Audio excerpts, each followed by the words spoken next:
안녕하세요. 커피앤톡입니다. 오늘도 와주셔서 감사드리고요. 바로 사연 읽어보겠습니다. 여러분들은 여자의 적은 여자라고 하는 말을 얼마나 공감하시나요? 저는 처음에 그 말을 듣고 여자들의 경쟁심을 비난하는 말이라며 인상을 찌푸렸는데요. 이제는 절대 그러지 못해요. 제가 바로 그 말의 참뜻을 온몸으로 느껴봤거든요. 여자의 적은 여자 맞습니다, 여러분. 적어도 저에게는요. 그럼 지금부터 가까이 적을 두고도 설마 하며 살다가 결국 등에 화살을 꽂힌 뼈아픈 제 이야기를 들려드릴게요. 그런데 슬픈 이야기는 아니랍니다. 다행히 제 등에 화살을 꽂은 여자는 구멍이 참 많았거든요. 제 밥그릇 하나 제대로 못 챙긴 미련한 여자가 함부로 화살을 빼들면 어떻게 되는지, 그런 여자를 어떻게 혼내줘야 더 이상 남의 밥그릇을 탐내지 않는지 궁금하시다면 끝까지 들어주세요. 지금으로부터 7년 전의 이야기예요. 그 해는 제 인생이 봄날의 햇살처럼 참 따뜻하고 밝게 빛나던 해였어요. 결혼 8년 만에 드디어 내 집이 생겼거든요. 결혼하자마자 만들어 놓은 청약 통장으로 신축 아파트에 분양을 받았는데 기다리고 기다리다 드디어 입주를 하게 되었어요. 어린아이를 데리고 전세살이를 전전하다 드디어 내 집, 그것도 새 아파트에 들어가는 기분, 여러분도 잘 아시죠? 마치 제 인생이 몇 단계나 상승하면서 구름 위까지 올라간 기분이었어요. 세상에 부러운 사람 하나 없던 그 기분을 아직도 저는 잊을 수가 없네요. 오늘 모임에 나올 거죠? 젊은 사람들이 많이 나와야 얘기가 잘 돼. 다들 똑똑하고 적극적이고 애기 엄마도 애기 아빠랑 꼭 나와야 돼요. 알았죠? 다들 비슷한 처지에 비슷한 마음으로 함께 살게 된 사람들이니까 아이 우리끼리 힘을 합쳐보자고. 그럼 이따 봐요. 입주하고 얼마 뒤 입주민 대표라는 아주머니께서 아이와 놀이터에서 놀고 있는 저에게 입주민 모임 이야기를 하셨어요. 사실 제가 살던 아파트는 입주 전부터 입주민 카페가 활발하게 운영되고 있어서 입주민들끼리의 관계가 꽤 탄탄했었는데요. 작은 문제도 허투루 보지 않고 온 주민이 나서서 해결하고 똘똘 뭉쳐 아이들과 편안하게 평생 살 내 집을 안전하게 지키는 데 최선을 다했어요. 입주하자마자 한 동에서 수도가 문제가 터졌었는데 워낙 소통과 협조가 잘 되다 보니 누가 먼저랄 것도 없이 나서서 도우면서 금방 대처할 수 있을 정도였죠. 서로 나몰라라 했으면 몇 달이 갈 수도 있는 심각한 문제를 며칠 만에 해결한 거였어요. 특히 입주민 중에서도 나이나 관심사가 비슷한 사람들끼리 거리낌 없이 친하게 지내는 편이었어요. 저도 여기서 오래 살 거니 어디든 모임에 껴야 될 것 같아서 입주민 모임에 자주 나가고 이웃들과도 잘 지내려 노력했는데요. 그러다 보니 자연스럽게 같은 학교에 다니는 아이를 둔 이웃들과 친해지게 됐어요. 어머, 딸내미가 정말 예쁘게 생겼네요. 우리 애보다 2살 어릴 것 같은데 몇 살이에요? 그렇게 저는 701호 여자를 만났어요. 그 여자는 저보다 1살 위였는데 초등학교 3학년 아이를 두고 있었어요.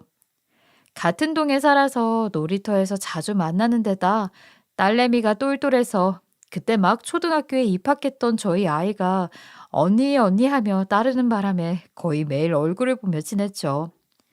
그런 딸을 보면서 저도 덩달아 701호 여자를 언니라고 부르게 됐어요. 아, 맞다. 나 오늘 아침에 애 학교에 데려다 주다가 자기 남편 봤잖아. 오늘 무슨 일 있었어? 아니요. 오늘따라 출근 준비를 빨리 했다고 데려다 준다고 해서요. 어머나 자상하셔라. 자기 남편 뭐 하는 분인데? 우리 남편이 해외에 있다 보니까 나는 육아 도와주는 남편이 제일로 부러워. 사업하시는 분 같지는 않고 회사 다니셔? 어느 회사? 나이도 되게 젊으시던데. 동갑이야? 혹시 자기가 연상 아냐? 701호 언니는 호구조사를 참 좋아하는 스타일이었어요. 남편의 나이, 직업은 물론 타는 차, 학벌, 집안, 취미까지 전혀 거리낌 없이 꼬치꼬치 캐물었죠. 원래 진짜 친하지 않으면 제 이야기를 잘 하지 않는 저는 언니가 자꾸 선을 넘어서 만날 때마다 또 뭘 물어볼까 두려울 정도였어요. 남편은 저보다 한 살 많은 회사원이었어요. 중견기업에 다녔는데 회사 생활을 별로 좋아하지는 않았죠. 사실 남편은 출퇴근이 정해져 있는 규칙적인 삶에 잘 맞지 않는 자유로운 영혼이었거든요. 학교 다닐 때도 잘 놀기로 유명했다고 하고 굉장히 활발해서 사람들이 잘 따르는 성격이었어요. 그런 성격 때문에 회사 그만두고 싶다는 말을 입버릇처럼 해서 저는 아무리 힘들어도 일을 그만둘 수가 없었어요. 저랑은 소개팅으로 만났는데 남편 회사에 같이 다니던 친구가 저랑 같이 찍은 사진을 우연히 보여주면서 인연이 시작됐죠. 갖고 싶은 건 다 가져야 직성이 풀리는 성격이어서 집요하게 친구를 조른 끝에 결국 소개팅을 하고 그날부터 사귀기 시작했어요. 저 역시 잘생기고 성격도 좋아 보이는 그가 싫진 않았죠. 어떡하지? 나 아무래도 임신한 것 같아. 우리 아직 결혼도 안 했는데 어떡하지? 회사는 나 어떡해. 내 인생 어떡해. 소심한 성격의 저는 남편과 만난 그날 연애를 시작하고 만난 지 3달도 안 돼 임신했다는 사실을 감당하기 어려웠어요. 그래서 마치 인생이 끝난 것처럼 남편에게 하소연했죠. 그런데 남편은 저랑 전혀 다른 반응을 보이더라고요. 뭐라고? 정말? 와, 내가 아빠가 되는 거야? 잘 됐지 뭐. 이왕 이렇게 된 거 빨리 결혼하면 되지. 살 집이야 부모님이 좀 도와주시지 않겠어? 얼마나 예쁠까? 딸이었으면 좋겠다. 그치? 철이 없는 것 같기도 하고 자신감이 넘치는 것 같기도 하고 남편의 반응이 좀 황당하긴 했지만 결혼까지 할 남자인지 따져볼 여유도 없었어요. 처녀가 임신해서 회사를 다니는 것만큼은 피하고 싶었으니까요. 그래서 서둘러 양가에 인사를 드리고 결혼식을 올렸죠. 아무리 서둘러도 결국 결혼식 날 배가 불룩 나온 채로 신부 입장을 해야 했지만요. 그렇게 아무 준비도 없이 오직 딸아이를 임신했다는 이유로 저희 부부는 결혼을 했어요. 지금 생각해보면 만난 지 3개월밖에 안 된 상황이라 서로에게 애정은 충만했기에 가능했던 일이었죠. 일이 거기까지 되니까 저도 남편처럼 별 생각이 없었더라고요. 그저 좋은 게 좋은 거라고 이렇게 된 이상 앞으로 잘 살면서 행복해지기를 바랄 뿐이었어요. 하지만 준비되지 않는 사람에게 기회는 쉽게 오지 않는 법이더라고요. 부모님과 대출의 도움을 받아 겨우 마련한 전세금으로 시작했기에 때마다 이사를 다니고 번 돈을 대출 갚는 데 다 쓰는 힘든 결혼 생활을 해야 했어요.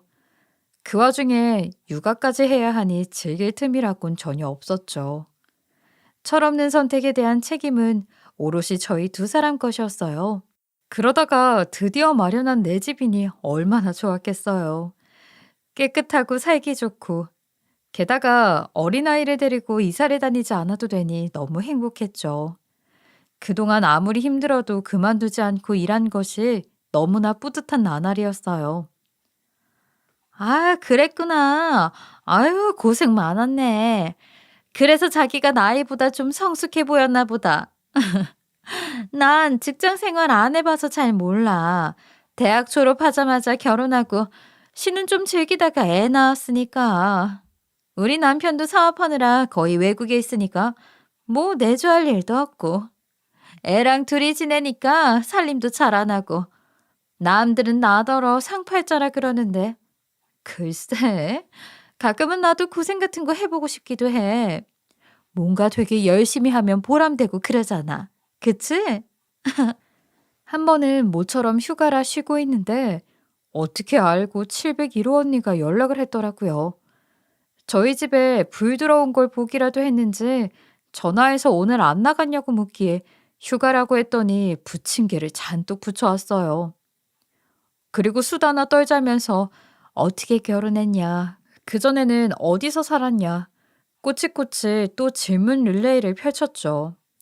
대답을 안 해주면 도무지 안 갈 것 같아서 대충 말해줬는데 제가 시원찮게 말하니까 계속 묻고 또 물으면서 저녁까지 안 가더라고요.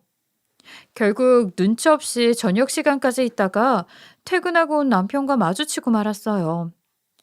워낙 낯선 사람을 두려워하지 않고 웃으며 반겨주는 스타일의 남편이라 어색하지는 않았는데 그게 화근이 되고 말았죠.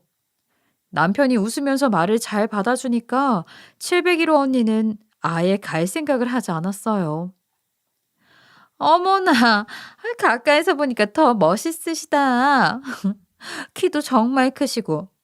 그런데 자세가 좀, 스트레스 받는 일 있으세요? 제가 요즘 운동 치료를 좀 받고 있거든요. 자꾸 이 어깨가 아파서 병원에 가보니까 자세가 안 좋다는 얘기를 하더라고요. 잠깐만요. 그러네. 어깨 한쪽이 너무 기우셨다. 이렇게 한번 펴보세요. 어때요? 좀 시원하시죠?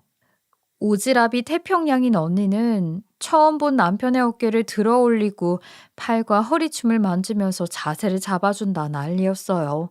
덕분에 남편은 집에 들어오자마자 가방도 못 내려놓고 서 있게 됐는데 뭐가 좋은지 언니가 해주는 대로 또 따라하고 있더라고요. 참 이상한 성격들이 잘도 맞는구나 싶었어요. 스트레스 푸는 데는 취미 생활이 최고죠. 우리 아파트 골프랑 테니스 모임 있는 거 아시죠? 한번 나오세요. 같이 운동하면서 스트레스 확 풀어요. 아, 캠핑 모임도 있는데 식구들 다 한번 놀러 갈까요? 제가 모임에 이야기해보고 연락드릴게요. 그럼 또 봬요. 그렇게 언니는 일방적으로 다음 약속까지 잡고 나서야 처음 들른 저희 집을 떠났어요. 저야 그렇다 치지만 남편에게까지 저러는 걸 보고 정말 놀라운 사람이라는 걸 깨달았죠. 와, 저 아줌마 뭐야? 왜 저렇게 오지랖이 넓어? 아, 배고파. 나 밥 줘. 사교성만큼은 어디 가서 빠지지 않는 남편도 인정할 정도로 언니는 좀 과한 사람이었어요. 또 언니는 한다면 하는 사람이었어요. 다음날 바로 연락이 왔더라고요. 캠핑 날짜 잡혔는데 시간 괜찮냐고요. 저희는 캠핑 장비도 없고 캠핑을 좋아하는 편도 아니었는데 일방적인 언니의 제안에 좀 당황했어요. 그래서 남편과 상의해 봐야 되겠지만 아마 그날은 어려울 것 같다고 핑계를 댔죠. 하지만 언니는 포기할 줄 모르는 사람이었고 결국 3번이나 날짜를 바꿔서 더 이상 핑계를 댈 수 없게 만들어 버렸어요. 그렇게 어색하게 아파트 캠핑 모임에 어색하게 저희 세 식구가 끼게 됐어요. 오랜만에 나오니까 좋네요. 다들 이렇게 같이 좋은 데 다니시면서 많이 친해지셨겠어요. 어색하고 불편해서 저는 뚱해 있는데 남편은 워낙 사람들을 좋아해서인지 잘 적응하더라고요. 아이도 언니 오빠들과 노는 게 좋은지 신나 있었고요. 아유, 그럼요. 사람 사는 게 뭐 별건가요? 그저 본능대로 사는 게 제일이죠. 쉬고 싶으면 쉬고, 좋은 데 가고 싶으면 가고, 이상하게 이렇게 나와서 먹으면 살도 안 쪄요. 저 보세요. 애가 10살인데 저 살 하나도 안 쪘죠? 마음이 끌리는 대로 즐겁게 살아서 그래요. 잘 먹고 잘 쉬고 잘 놀고 운동이고 캠핑이고 모임 자주 나오세요. 제가 다 도와드릴게요. 모험만 오시면 돼요. 그럼 다음 주부터 나오실 거죠? 남편에게 자기 허리 라인까지 훑어주며 이야기하는 언니가 저는 거북스럽게 느껴졌어요. 안 그래도 마땅한 장비가 없어 언니네 장비를 함께 쓰다 보니 불편한데 자꾸 이거 하자 저거 하자 하니 짜증이 나기 시작했어요. 그런데 남편은 언니 이야기에 홀린 듯 진지하게 듣고 있더라고요. 그러더니 안 그래도 요즘 허리에 살도 붙고 몸이 찌뿌둥해서 걱정이었는데 운동 모임에 나가야 되겠다면서 그 다음 주부터 언니가 있는 테니스와 골프 모임에 나가기 시작했어요. 그렇게 본의 아니게 저희 가족은 701호 언니네와 일주일에 서너 번씩 마주치며 많은 것들을 함께하는 사이가 되었어요. 한 달에 한 번 정도는 캠핑도 같이 가고 주말에 남편과 언니가 운동할 때는 제가 아이들을 돌봤죠. 서로 엄청 잘 맞는 사이는 아니어도 여러 가지를 함께하다 보니 가깝게 지낼 수밖에 없었어요. 특히 딸아이는 학교 다녀오면 가방만 던져놓고 그 집에 가서 놀다가 저녁 때 돌아오곤 했어요. 원래는 제가 퇴근할 때까지 학교 돌봄 교실에 있었는데 언니가 봐주겠다며 그러지 말라고 하더라고요. 친구들 다 엄마가 데리러 와서 집에 가는데 애가 엄마 없이 돌봄 교실 들어가는 거 좀 불쌍하지 않아? 그냥 내가 애들 데려와서 집에서 데리고 있을게. 거의 일하는 엄마들 괜히 민폐 안 끼친다고 자존심 세우고 그러던데 그 자존심 때문에 정작 애들이 불쌍해지는 거는 모르더라고. 고마우면 밥이나 사든가. 언니는 매번 그런 식이었어요. 묘하게 약점을 건드리는 말을 했지만 결국 호의를 베푸는 것이기 때문에 뭐라 할 수도 없게 만들었어요.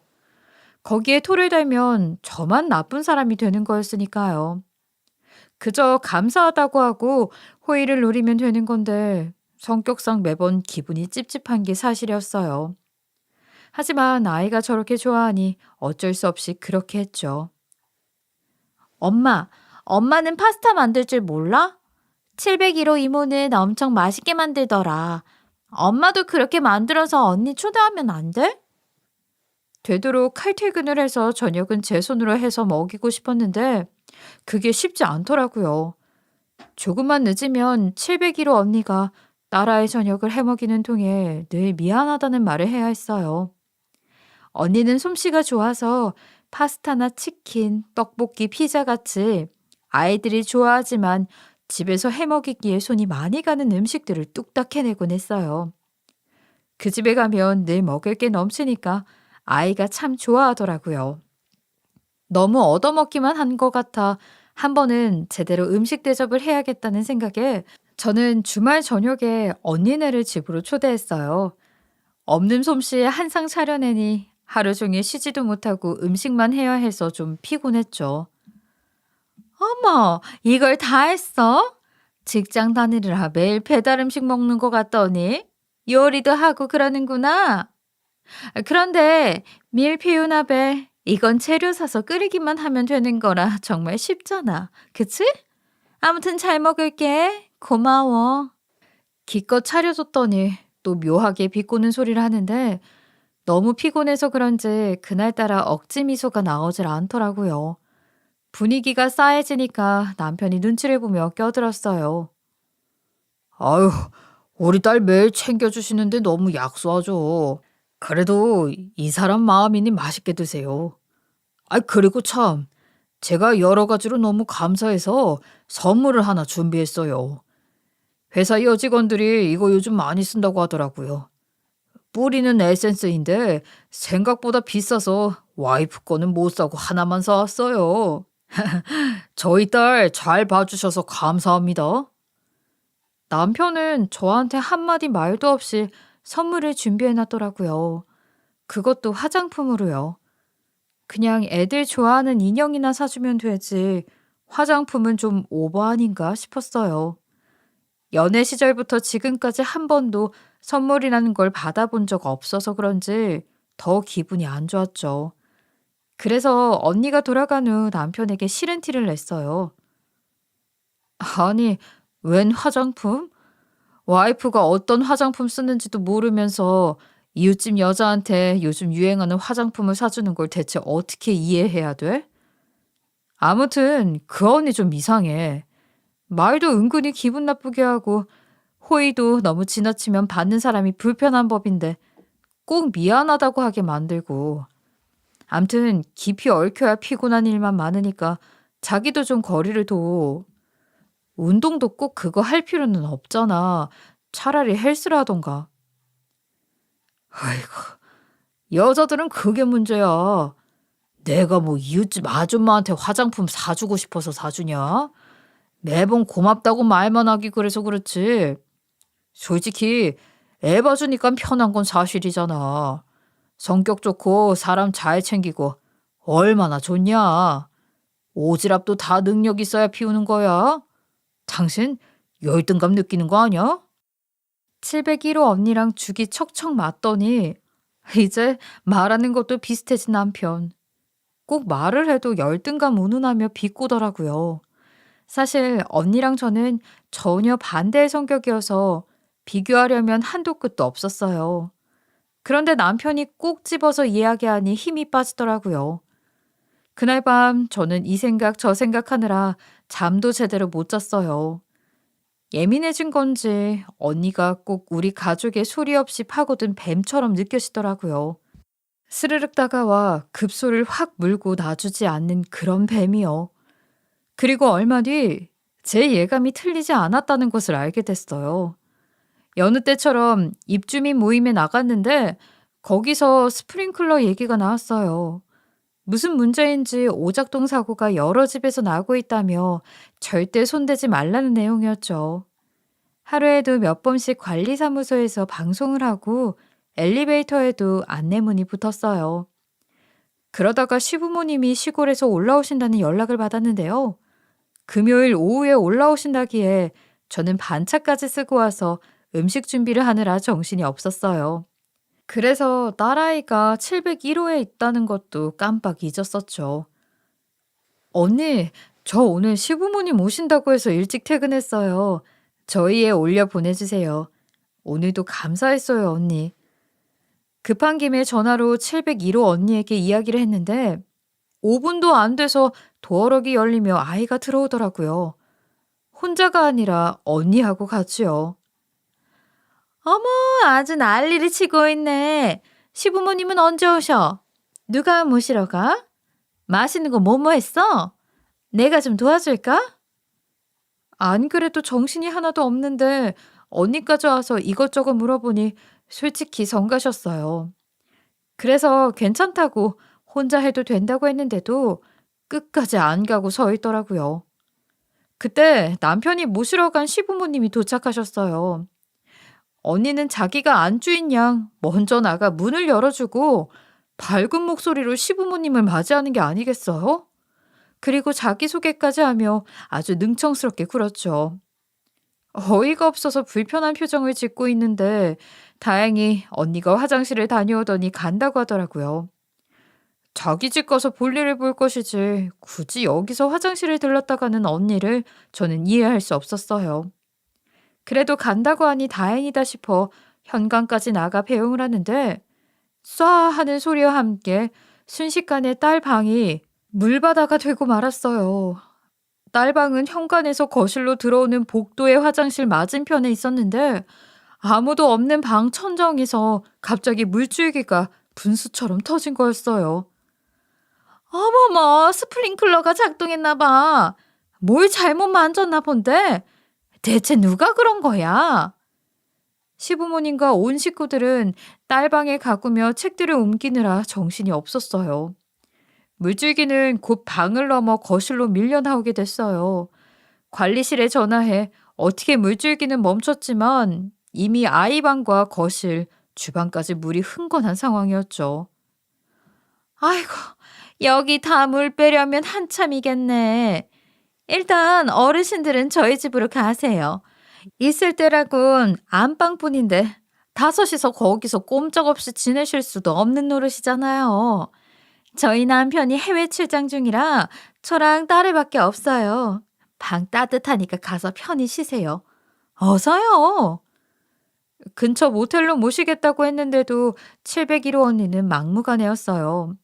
이미 양말이며 바지가 젖어 어머님 아버님이 덜덜 떨고 계신 상태여서 보다 못한 남편이 결국 두 분을 그 집으로 모시고 가더라고요.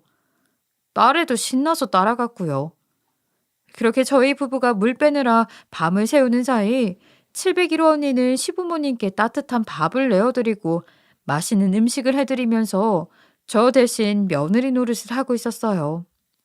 제가 열심히 음식하는 걸 봤으면서도 언니는 한마디 말도 없이 시부모님을 모시고 가자마자 거하게 한상 차려내 시부모님을 감동시킨 것 같더라고요. 남편에게 전화해 저희더러 저녁 먹으러 내려오라고까지 했는데 그것도 참 어이없었어요. 아니, 이 와중에 우리가 남의 집 가서 저녁을 먹게 생겼어? 그리고 왜 당신한테 전화를 걸어? 정말 웃기는 여자야, 하여튼. 당신 배고프면 가서 저녁 먹어. 난 아까 해놓은 거 아까워서 그거 다 먹어치울 거니까. 그렇게까지 얘기했는데 남편은 배고프다며 쪼르르 7층으로 내려가더라고요. 물바다가 된 부엌에 서서 혼자 잡채며 불고기를 꾸역꾸역 먹고 있는데 순간 701호 여자가 단순히 이상한 여자가 아니라는 예감이 스쳐갔어요. 뜬금없이 화장실에 간다면서 맞은편 딸방에 들어가 스프링클러를 건드렸는지도 모르죠. 어디서 뱀 같은 년이 우리 집에 기어들어와 온 가족이 보는 앞에서 나만 물어버린 것 같아서 참을 수가 없었어요. 아이고, 그 701호 그 애기 엄마 너무 싹싹하고 음식도 잘하더라. 남편 없이 애 혼자 키우는 게 쉬운 일이 아닐 텐데 참 밝고 말이야. 덕분에 우리가 편하게 쉬어가니 얼마나 고마운 일이니? 게다가 괜찮다는데도 너희 정신없다고 기어코 역까지 데려다 준다지 않니? 내가 너무 고마워서 역 가서 밥 산다고 했다. 사람이 참 빠릿빠릿하고 나긋나긋해서 좋아. 에이, 근데 여기를 다 어떻게 하면 좋으니? 암튼 우린 갈게. 그럼 수고해라. 주말 내내 물 빼느라 정신이 없었는데 시부모님은 701호 언니 칭찬만 하다 내려가셨어요. 정말 기운이 쭉 빠졌죠. 어쩐지 제 자리를 언니에게 위협받는다는 느낌까지 들었어요. 가만히 있으면 안 되겠다 싶었죠. 언니와 거리를 두어야겠다 다짐한 후 가장 먼저 남편에게 말했어요. 열등감을 인정할 테니 언니와 가까이 지내지 말자고요. 그랬더니 남편이 저를 한심하게 바라보면서 얘기하더라고요. 아니, 그 난리통에 우리 부모님 여인숙 가실 뻔한 거 이틀이나 재워드리고 삼시세끼 해드린 사람한테 그게 할 소리야? 가만 보면 당신은 정말 차가워. 아니 말로 어제 엄마도 그러시더라. 우리 며느리는 성격이 무뚝뚝해서 늘 눈치가 보이고 답답한데 싹싹하게 굴어주니 너무 좋다고. 고맙다고. 당신 이성적인 척하면서 사람들 얼마나 정 떨어지게 하는 줄 알아?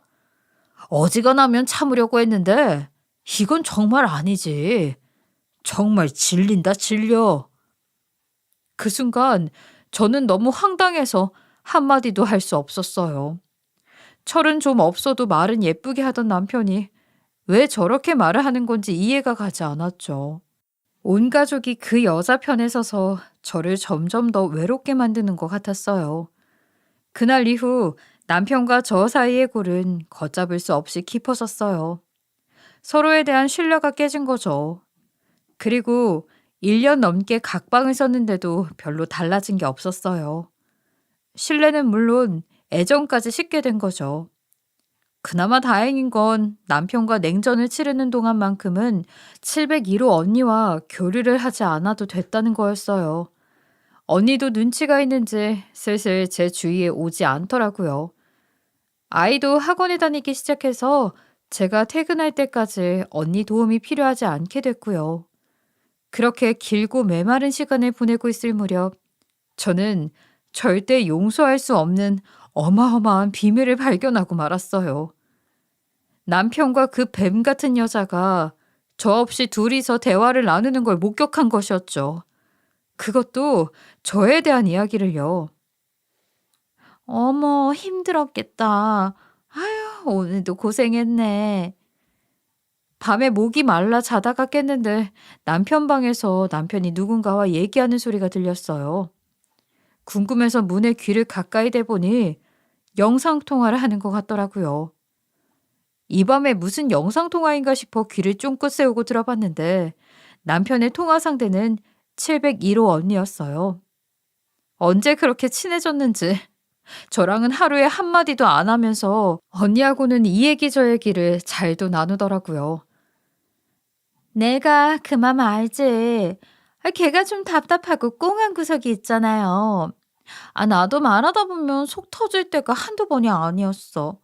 부부끼리 안 맞으면 남이나 다름없는데 얼마나 힘들었어요? 내일 운동 나갈 때 내가 기운 내라고 십전 대보탕 싸갖고 갈게요. 우리 내일 웃으면서 기분 좋게 만나요. 좋은 꿈 꾸고. 순간 소름이 확 끼쳤죠. 늦은 밤에 영상통화로 이웃집 여자와 제 얘기를 하는 남편. 답답하고 꽁한 구석이 있는 저는 도저히 이해가 되지 않았어요. 그래서 다짜고짜 문을 열고 들어가 따져들었죠. 뭐야? 지금 둘이 뭐 하는 거야? 니들 나 몰래 바람 피우니? 깜짝이야. 너 구 좀 하고 들어와. 심장 떨어질 뻔했잖아. 당신은 왜 그렇게 사람이 융통성이 없어? 바람은 무슨 바람? 내일 골프 모임 약속 잡느라고 통화한 건데. 진짜 답답해서 못 살겠다니까. 근데 내 얘기는 왜 하는데? 부부끼리 안 맞으면 뭐가 어째? 우리 부부를 왜 그 여자랑 상담하는데? 대체 무슨 짓이야? 내가 그럼 누구랑 얘기해? 이렇게 말이 안 통하니. 우리 사이 문제 아는 사람은 그 여자밖에 없는데 어디 가서 하소연을 하냐고. 어디 가서. 억울하면 당신도 옆집 남자 붙들고 얘기해 보던가. 남편의 막무가내 반응에 기가 막히고 코가 막힌 그날 이후 저희는 결국 돌이킬 수 없는 관계를 인정하고 이혼을 했어요. 10년 가까이 결혼 생활을 했어도 서로에게 남보다 못한 존재가 되었다는 게 너무나 씁쓸했죠. 문제는 아이를 누가 키우나 하는 것이었는데 저는 더 이상 그 아파트에서 살고 싶은 마음이 없었기 때문에 그 집에서 계속 살기로 한 남편이 우선 아이를 맡기로 했어요. 나중에 제가 제대로 된 집을 마련하면 딸을 데려오기로 하고요. 아직 어린 딸에게 뭐라 설명할 자신이 없어 한동안 저희는 이혼 사실을 알리지 않았어요. 엄마가 멀리 출장을 가게 돼서 당분간 집에 없다는 이야기만 해뒀죠. 다행히 아이는 덤덤하게 받아들였고 시어머니가 올라와 계시면서 아이를 봐주셨어요. 그렇게 허무하게 전 10년 결혼 생활을 마무리하고 이혼녀가 되었어요. 저희 부부 사이의 깊은 신뢰와 애정이 사라진 것도 문제였지만 그 뱀 같은 여자가 저희 집에 기어들어와 모든 가족을 갈라놓은 게 화근이 되었죠. 여전히 그 여자가 701호에 이웃으로 살고 있고 남편과 딸, 심지어 시부모님까지 그 여자와 가깝게 지내겠지만 전 더 이상 신경 쓰지 않았어요. 이젠 모두 남의 일이라 생각했기 때문이죠. 대신 일에 전념하면서 하루라도 빨리 딸을 데려올 수 있기를 바랄 뿐이었어요. 그런데 이혼 후 몇 달이 지났을 때 입주민 대표님께 문자가 왔어요. 이번에 아파트 전체 안전 점검을 실시하는 건으로 모임을 하는데 꼭 나와달라고요. 사실 701호 여자를 제외한 다른 이웃들은 저희의 이혼 사실을 몰랐기 때문에 이런 일이 종종 있었어요. 더 이상 그곳에 갈 이유도 없고 남편에게 전달하기도 짜증나서 출장 중이라 못 간다고 답장을 했어요. 그랬더니 금세 전화를 걸어오셨더라고요. 아니, 애기 엄마, 출장이 왜 이렇게 길어? 이런 말 내가 해야 할지 어떨지는 모르겠는데, 안 그래도 그 집 두고 말이 많아, 요새. 그 집에 701호 여자가 그렇게 수시로 드나든다면서? 시어머니도 계신다던데. 애 봐주려고 그런 건 아닐 거고, 그 집 남편하고 운동 모임 갈 때도 꼭 같이 차 타고 간다던데. 아무튼 여자가 너무 집으로 오래 비우면 이렇게 벌레도 꼬이고 말도 나오고 하는 법이야. 그 여자 남편 얼굴 한 번 못 봤는데 과부인지 어쩐지 누가 알아? 일도 일이지만 가정을 지켜야지. 내가 자기 잘 봐서 안타까워서 그래. 소문 한번 잘못 나면 이사밖에 답 없는 거 잘 알잖아. 아이고, 내가 너무 선을 넘었네. 암튼 빨리 와, 응? 얘기를 들어보니 이젠 701호 여자가 대놓고 남편의 상간녀 노릇을 하고 있는 모양이었어요. 아파트 안에 소문이 다 났을 정도면 얼마나 티를 내고 다닌 걸까요? 콩가루 집안이라고 손가락질 받게 될 딸아이를 생각하니 눈물이 앞을 가렸어요. 그래서 다음날 퇴근하고 아이를 보러 학원 앞으로 갔죠. 당장 할 수 있는 것도 없는데 아이 얼굴이라도 한 번 더 보려고요. 아이랑 맛있는 것도 먹고 선물도 사주면서 시간을 보내고 나니 마음이 조금 나아지더라고요. 투잡이라도 뛰어서 빨리 괜찮은 집을 마련해야지 하는 생각밖에는 들지 않았어요. 그리고 아이를 집 앞까지 데려다 주고 돌아섰는데 이번엔 경비 아저씨가 저를 부르시는 거예요. 그러더니 쪽지 하나를 건네주셨어요. 이거 누가 꼭 전해주라고 해서 내가 상관할 바는 아니지만 전화해보는 게 좋을 거예요. 아저씨의 의미심장한 말씀이 걸려서 저는 집으로 돌아와 바로 전화를 해봤어요. 놀랍게도 그 번호는 701호 여자의 남편 것이었어요. 기다렸다는 듯이 전화를 걸자마자 바로 받은 남자는 거친 한숨을 몰아쉬더니 당장 만나자고 했어요. 저도 할 말이 많았기에 다시 나가 남자를 만났죠. 제가 결혼하고 집에서 가족들이랑 산 게 다 합쳐야 3달입니다. 3달. 해외에서 공장 운영하면서 와이프랑 아이한테 돈 붙이느라 공장 쪽방에 쪼그리고 잔 세월이 12년이에요. 그전에는 돈을 벌어야 빨리 집에 돌아간다는 생각에 그럭저럭 버틸 수 있었는데 이 아파트에 이사 온 후부터는 모든 게 달라졌습니다. 와이프가 혼자 애 키우며 살다 보니 외로웠는지 여기저기 사람들 만나고 다니고 돈도 펑펑 쓰고 급기야 그 집 남편하고 그렇고 그런 사이까지 된 거예요. 2분 이혼했다는 건 저도 이번에 알았어요. 경비 아저씨가 저를 짠하게 생각하셔서 종종 소식 전해주셨는데 공장 이전 문제로 정신없던 사이에 그 집이 이혼을 하는 바람에 이제야 그 사실을 알게 됐죠. 그 길로 당장 비행기를 타고 들어와서 경비실에서 지내면서 2 연놈의 행각을 제가 쭉 지켜봤습니다. 살림만 안 합쳤지 아주 대놓고 만나더군요. 어머니도 계시고 애들도 있는데 어떻게. 저는 용서 못합니다. 전 못해요.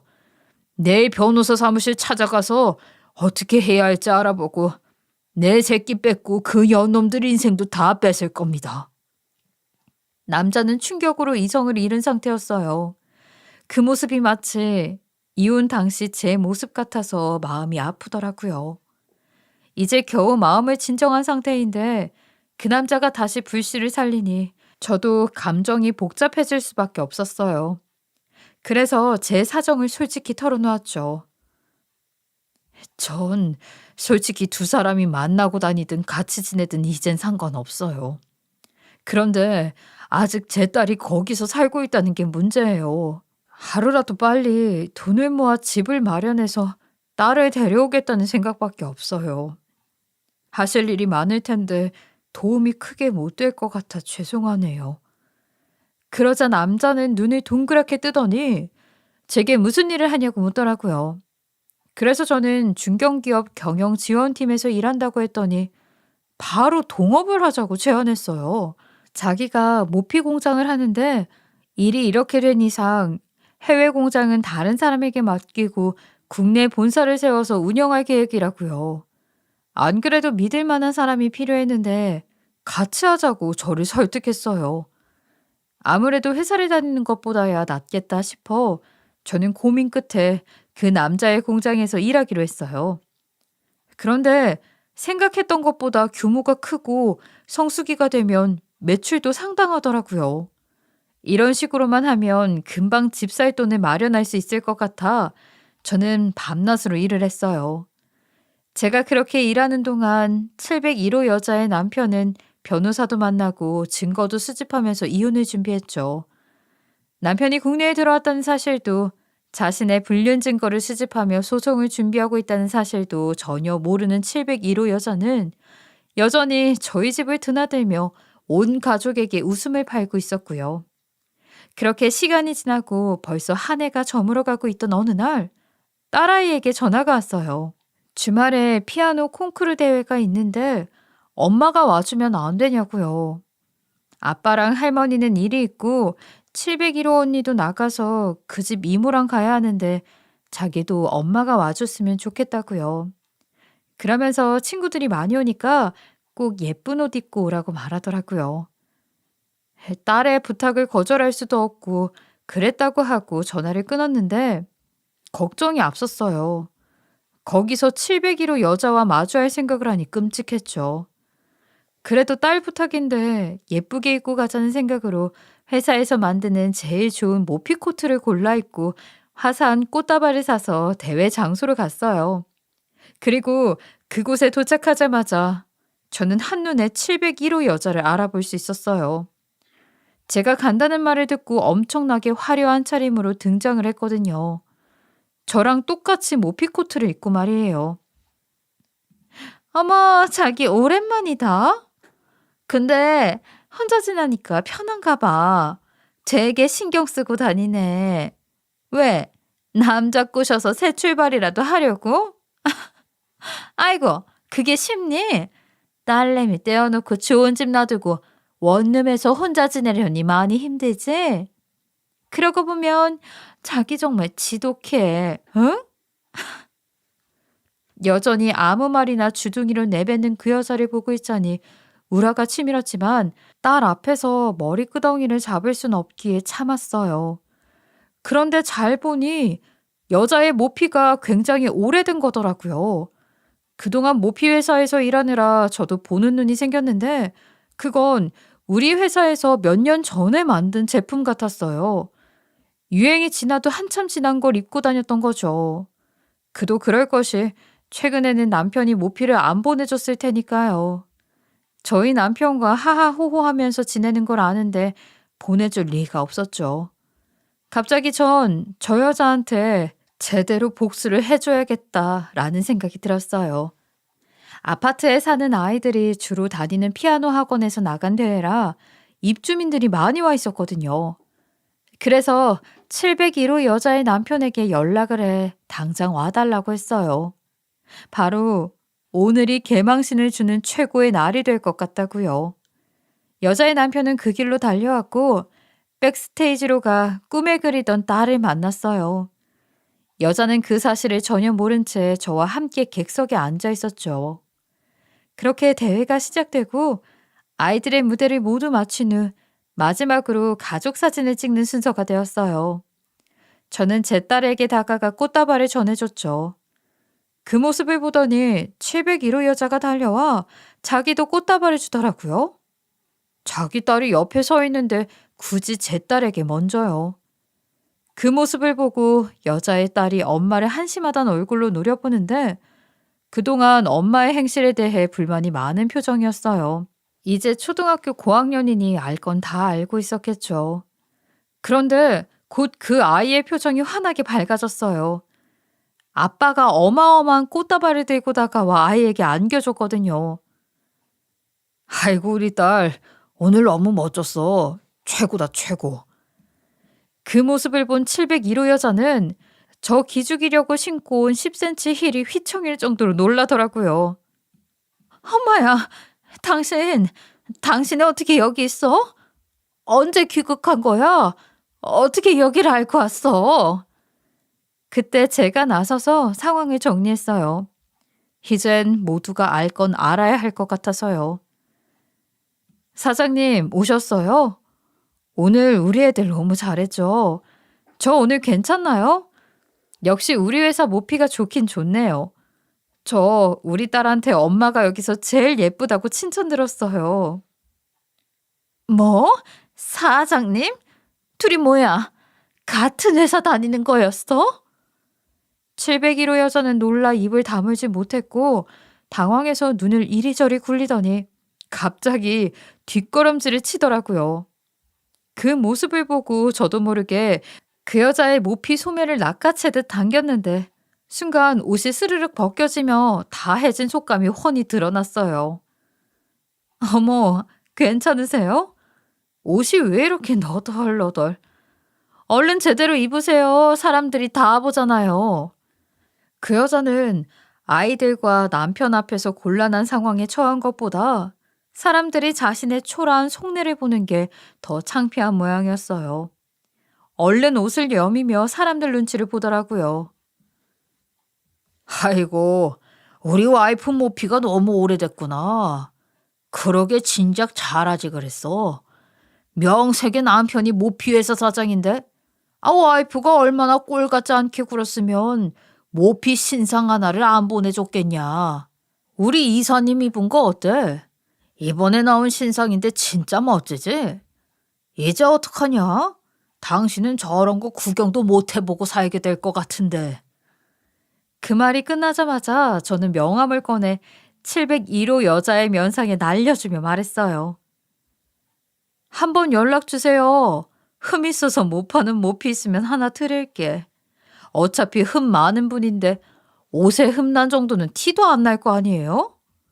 이젠 이런 거 사주는 남편도 없고 그 아파트에 발도 디디기 어려울 텐데 아쉬운 대로 그거라도 받겠다면요. 그래도 예전에 우리 딸 봐주고 했던 분인데 보답은 해야죠. 애만 봐준 게 아니고 제 전 남편까지 봐줘서 탈이었지만 말이에요. 그 안에 모든 사람들이 우리를 지켜봤고 그중에는 아파트 주민들도 상당수 있었어요. 그렇게 개망신을 당한 701호 여자는 순식간에 아파트 커뮤니티에서 논란의 주인공이 되었고 결국 이혼당하고 그곳을 떠나 혼자 지내게 되었죠. 자식도 남편도 남편이 힘들게 외국에서 벌어 꼬박꼬박 보내주던 생활비도 모두 잃은 채로요. 심지어 쪽팔리다고 이사간 제 전남편까지도 잃게 되었어요. 이후 저는 제가 번 돈으로 당당히 그 아파트에 입주해 딸아이와 살게 되었어요. 이사한 날에는 입주민 대표님을 비롯해 이웃들이 찾아와 박수를 쳐주시더라고요. 아유, 자기 진짜 멋있더라. 똑 부러진 거야. 내가 처음부터 알아봤지만 그래도 이 정도일 줄이야. 암튼 이제 걱정 말고 애 잘 키워요. 여기 여자 혼자 산다고 손가락질 할 사람 아무도 없어. 혼자 살지도 않으면서 남의 집 남자 탐내는 여자 쫓아낼 사람은 있어도. 진작 701호에 들어와 딸아이 키우면서 살게 되신 사장님도 와서 짐 푸는 걸 도와주셨어요. 덕분에 그날은 온 아파트가 떠들썩하게 집들이를 했네요. 모처럼 사람 사는 게 무엇인지, 이웃 간의 정이 무엇인지 실감하며 따뜻한 하루를 보냈어요. 살다 보면 701호 여자처럼 사악한 뱀을 만날 수도 있어요. 하지만 그때마다 정신만 바짝 차리면 저처럼 소중한 가족을 지킬 수 있답니다. 알고 보면 그 뱀은 먹지도 못할 남의 떡 하나를 삼켰다가 평생 삼키지도 뱉지도 못하는 못난 뱀이니까요. 그렇게 떡이 목에 걸린 채로 평생 살아가기를 바랄 뿐이네요. 여러분 모두 뱀 조심하세요. 지금까지 커피앤톡이었습니다. 오늘도 끝까지 함께 해주셔서 감사하고요. 다음 영상으로 또 찾아뵙겠습니다.